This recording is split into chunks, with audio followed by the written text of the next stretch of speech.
Welcome to Midnight Stories, where the tales never end. Dive into a world filled with mystery, drama, and heart-pounding suspense. If you love stories that keep you guessing, please subscribe to our channel so we can continue this journey together. The Khamar-Daban Incident. 6 died. 1 survived. There are places on Earth where nature does not need to be violent to become deadly. No earthquake, no avalanche, no war. Sometimes, all it takes is cold rain, a remote mountain, and one terrible decision. In August of 1993, 7 hikers entered the Khamar-Daban mountain range in southern Siberia, not far from Lake Baikal. They were not inexperienced tourists. Their leader, Lyudmila Korovina, was an experienced hiking instructor.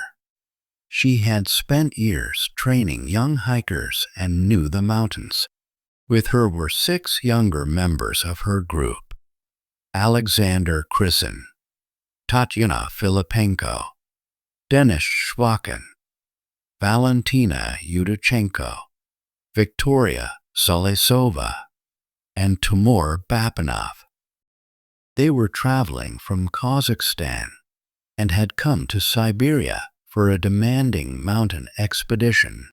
Their route would take them through remote terrain, across rivers and mountain passes, and eventually toward a meeting with another hiking group. At the beginning, everything appeared normal. The group made good progress. The weather was manageable. They were moving through a landscape of forests, rocky slopes, and enormous open spaces where a person could disappear without a trace. But on August 4th, the weather changed. Rain came down as the group descended. The mountain became wet, cold, exposed. The kind of environment where a small problem can become a life-threatening emergency. The group established camp in an exposed area, and that night, they struggled to get a fire going. This detail would become important later, because in the mountains, fire is not just comfort, it is survival. Without it, wet clothing stays wet, bodies lose heat, and exhaustion begins to take control. The hikers survived the night. The next morning, they managed to build a fire. They ate breakfast. Then they prepared to continue. There was no reason to believe that this would be their final morning together. But somewhere on that mountain, something was about to go terribly wrong. And only one person would eventually make it out alive. Her name was Valentina Utochenko. She was 17 years old, and what she would later describe became one of the strangest survival stories in Russian mountain history. Because according to Valentina, the deaths did not unfold over days. They happened with terrifying speed. One person collapsed, then another, then another. Within a short period of time, 6 people were dead, and Valentina was left alone. But before we reach that moment, we need to understand something. These people did not simply walk into the wilderness without preparation. They were trained. They had a leader with significant experience.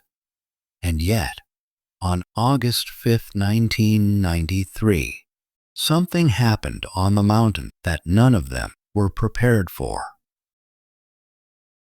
Morning came to The hikers had survived the previous night's weather. For a moment, they could have believed the worst was behind them. They had a fire, they had eaten, and they were moving again. But the mountain was still cold and wet, and the group was descending at an altitude of roughly 2,400 meters. Among them was 17-year-old Valentina Utochenko. She would later become the only person capable of telling investigators what happened. But her story was not a story of a long struggle.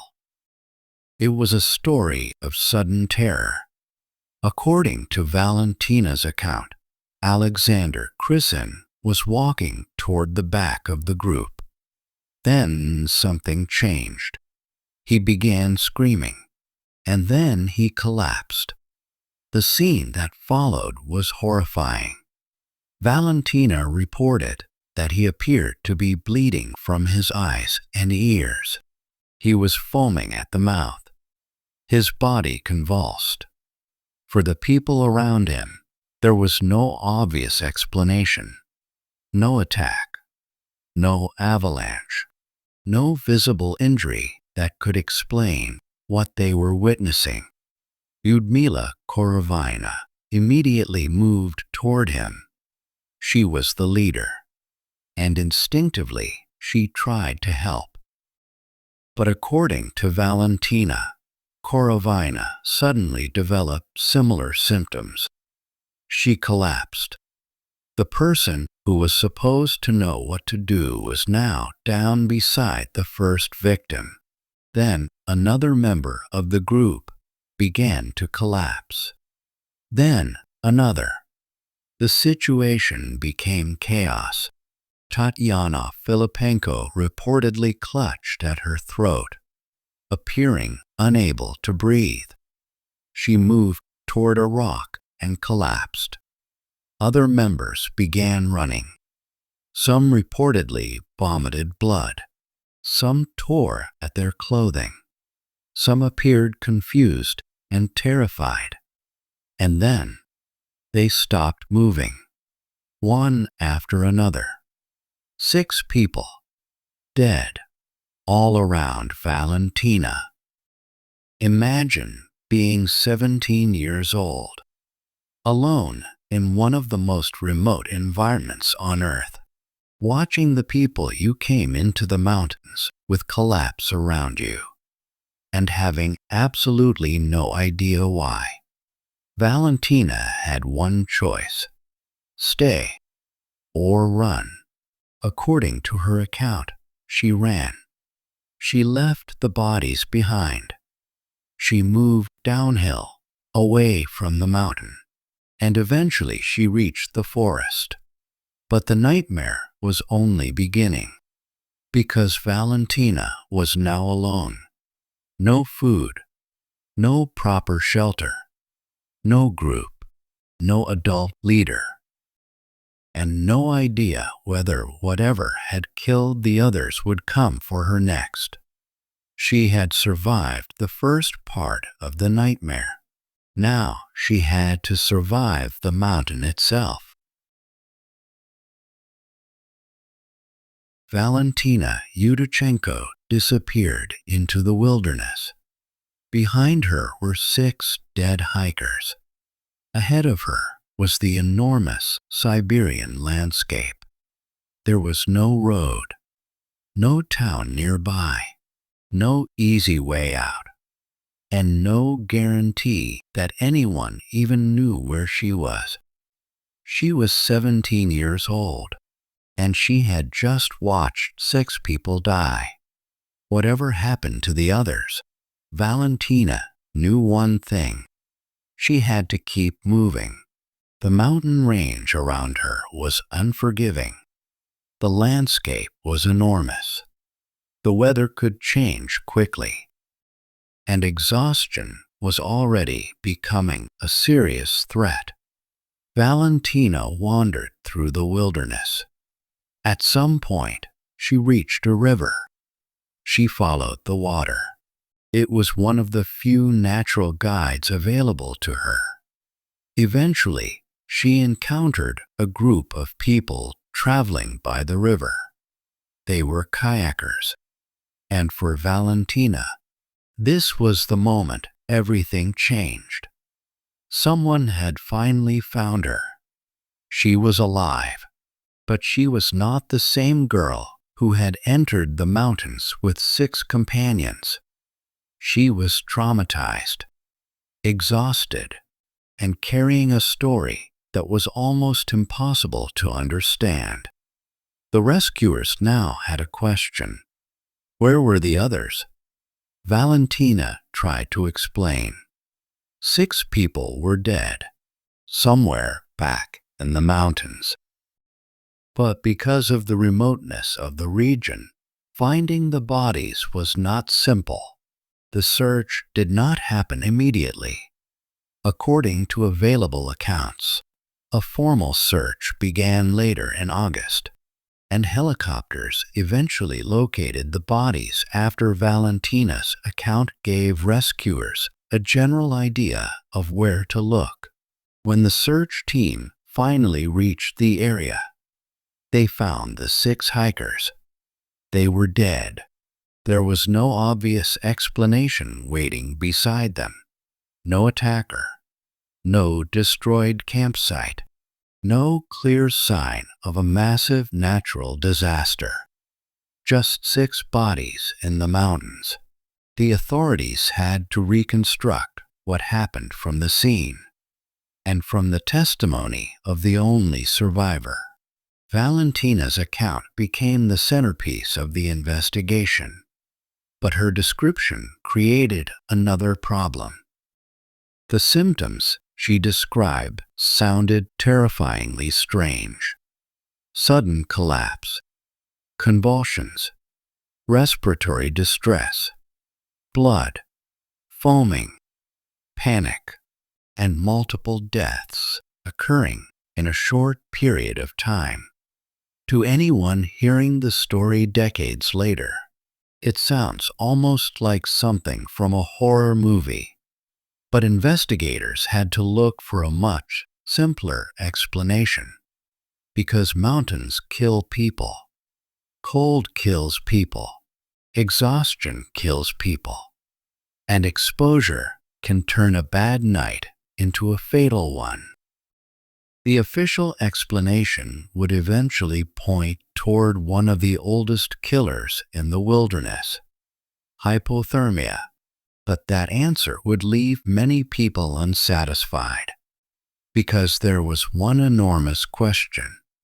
If the cold killed them, why did it happen so suddenly? And why did the survivor remember such disturbing symptoms? The mountain had given investigators the first piece of the puzzle. 6 bodies, 1 survivor. But the autopsies provided another. The official findings concluded that 5 of the hikers died from hypothermia. Lyudmila Korovina, the group leader, was listed separately as having died from a heart attack. On paper, the case could have ended there. A group of hikers had been caught in dangerous weather. They became cold. They became exhausted. Their bodies could no longer maintain their temperature, and they died. It was tragic, but not necessarily mysterious. Except there was Valentina's testimony. Her memories of those final moments did not sound like a simple case of slowly freezing to death. She remembered sudden panic, people collapsing, convulsions, people appearing unable to breathe, and behavior that seemed irrational. That created a contradiction. The official explanation pointed toward environmental exposure. The survivor's story made the final minutes sound far more violent and abrupt. And this is where the story became famous. because people began comparing Khamar-Daban to another notorious mountain mystery, the Dyatlov Pass Incident. In 1959, 9 Soviet hikers died in the Ural Mountains under circumstances that generated decades of speculation. Khamar-Daban was different, but the similarities were unsettling. A group of experienced hikers, a remote mountain environment, sudden deaths, a survivor, and a final sequence that seemed difficult for outsiders to understand. That comparison eventually earned the Khamar-Daban tragedy a grim nickname, the Buryatia Dyatlov Pass. But comparisons can be dangerous, because when a mystery is frightening enough, people often start looking for extraordinary explanations, and Khamar-Daban attracted plenty of them. Some suggested toxic exposure. Others wondered about poisonous plants or contaminated food. Some proposed that the group may have encountered some unknown environmental hazard. And, inevitably, more dramatic theories appeared. Secret military experiments, chemical agents, unidentified atmospheric phenomena, even theories involving radiation. But there is a problem with extraordinary theories. They require extraordinary evidence, and the evidence available in this case has never established one of those dramatic explanations as fact. The official conclusion remained much simpler. Cold, exposure, exhaustion, and, in Korovina's case, a cardiac event. Still, the story refused to disappear, because one question remained. How could a group of trained hikers end up dying together so quickly? There is something important about the Khamar-Daban case. The mystery is not simply that 6 people died. People die in mountains every year. The mystery is the sequence, the speed, and the testimony of the only survivor. But there is a danger in retelling this story. The internet has turned some details into legends. Claims get repeated, then repeated again, and eventually, something that was merely a rumor starts sounding like established fact. So we have to separate the evidence from the theories. The strongest documented explanation is hypothermia. The group had been exposed to cold, wet conditions. They had struggled with a fire. Their clothing and equipment were exposed to rain, and they were traveling through a high-altitude environment. Hypothermia can cause confusion, loss of coordination, irrational behavior, and eventually unconsciousness and death. A person suffering from severe cold stress does not necessarily behave rationally. But there are still questions. For example, why did the victims appear to deteriorate so quickly? Why did their reported behavior seem so dramatic? And why was Valentina able to survive? One possible answer is simply that people do not react to environmental exposure in exactly the same way. Their physical condition, clothing, position, activity, hydration, and individual vulnerability can all matter. And Valentina may have survived because she kept moving and reached more sheltered terrain.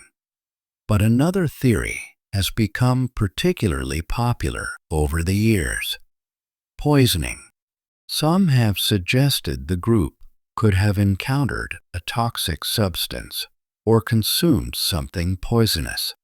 There are plants in the region capable of causing severe poisoning, and some toxins can affect the heart and nervous system.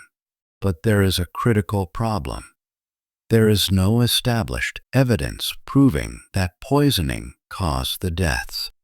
The same goes for claims about secret military activity or chemical weapons. They make compelling stories, but compelling is not the same as proven. The case is mysterious enough without inventing evidence. And perhaps the most unsettling possibility is also the simplest. The mountain may have been enough. Cold, rain, fatigue, exposure, panic, and a chain reaction of physical deterioration. Once the first person collapsed, the group may have lost the ability to respond effectively. The leader was among the first to die, and that could have transformed a dangerous situation into an impossible one. 6 people were suddenly fighting for survival without the structure and leadership that had brought them there. Valentina was the only one who escaped, but even she could not escape the memory, because she would carry the mountain with her for the rest of her life. And the people who died there would remain part of one of Siberia's most disturbing mountain stories. Decades have passed since that August morning, but the Khamar-Daban Incident continues to attract attention, and the reason is obvious. People want an answer. They want to know exactly what killed 6 hikers. They want the final piece of the puzzle. They want to believe that somewhere in a forgotten investigation file, there is a document explaining everything. But sometimes history does not give us that luxury. The first theory is hypothermia. It is the official explanation for 5 of the deaths. The weather had been bad. The hikers had spent the night exposed to the elements. And hypothermia can cause confusion, abnormal behavior, and eventually death. This theory does not require a secret weapon or an unknown phenomenon. It only requires a group of people to become dangerously cold and exhausted in an unforgiving environment. The second theory is poisoning. Perhaps the group accidentally consumed something toxic. Perhaps a plant was mistaken for something edible. Perhaps food or water became contaminated. This theory is attractive because it seems to explain the sudden physical deterioration. But once again, there is no conclusive evidence establishing poisoning as the cause. Then there are the darker theories. Some people have suggested chemical exposure. Others have speculated about Soviet-era military activity. The timing is often mentioned. Only 2 years after the Soviet Union dissolved, a region once connected to a vast military and scientific system. To some people, that creates the perfect setting for a conspiracy. But a story is not evidence, and the fact that something is possible does not mean that it happened. There is another explanation that deserves attention. Altitude. The group was operating at significant elevation. Altitude can affect the body. Combined with exertion, cold, dehydration, and exhaustion, it can make a dangerous situation even worse. But again, no single theory has completely resolved every detail of the case, and that may be the real reason Khamar-Daban remains fascinating. Because there isn't one piece of evidence that screams, "This is the answer." Instead, there are fragments: a storm, a failed fire, exhaustion, a sudden collapse, a terrified teenager, 6 deaths, and a mountain that keeps its secrets. The official investigation gave the tragedy a medical explanation, but it did not erase the questions. And perhaps the biggest mystery is not what killed the hikers, but how close Valentina came to becoming the 7th victim. August 5, 1993. 6 people died in the Khamar-Daban Mountains. Only one survived: 17-year-old Valentina Utochenko. She walked away from the bodies, not because she knew what had happened, not because she understood the danger, but because she was alive, and she had to keep going. She entered the wilderness alone. Eventually, she reached the river, and eventually, someone found her. That moment saved her life.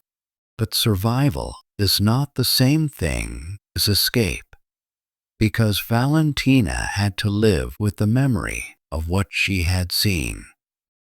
For the families of the 6 victims, there was another reality. They had sent loved ones into the mountains, and instead of welcoming them home, they received news that they were dead. 6 lives ended in one remote location. 6 families were changed forever, and the official investigation eventually closed with conclusions that never completely satisfied everyone. 5 victims were attributed to hypothermia. Korovina's death was attributed to a heart attack, and the mountain was left behind. But the questions remained. Was the weather really enough? Did exhaustion and hypothermia create the bizarre behavior described by the survivor? Was there an undetected environmental factor? Could poisoning have played a role? Or was there something else that investigators simply could not identify? We may never know. And that is what makes this story different from a conventional murder mystery. There is no confirmed killer, no weapon, no suspect waiting to be arrested. The antagonist may have been nature itself, or perhaps several factors came together at exactly the wrong time. One thing is certain: the Khamar-Daban incident was real. The 7 hikers were real. The 6 deaths were real. And one 17-year-old girl really did walk out of those mountains alone. Today, the story is often compared with Dyatlov Pass. But perhaps that comparison misses the most important part. Khamar-Daban was not a legend. It was a tragedy. 6 young lives and an experienced leader were lost in a remote wilderness. And behind all the theories, all the internet mysteries, and all the speculation, there was a simple human reality. People went into the mountains. 6 never came back. 1 did, and she was left carrying the memory. Because sometimes the most terrifying mysteries are not the ones where we know nothing. They are the ones where we know what happened, but we still don't understand why. This was the Khamar-Daban Incident. 6 hikers, 1 survivor, and a mountain that may never reveal exactly what happened there on August 5, 1993. Some stories end with an answer. This one ends with a question. If you enjoyed this story, make sure to like the video, subscribe to the channel, and turn on notifications. Because there are many more true stories, unsolved mysteries, disappearances, and unbelievable events waiting to be uncovered. Thank you for watching. And remember, sometimes the truth is stranger than fiction. I'll see you in the next story.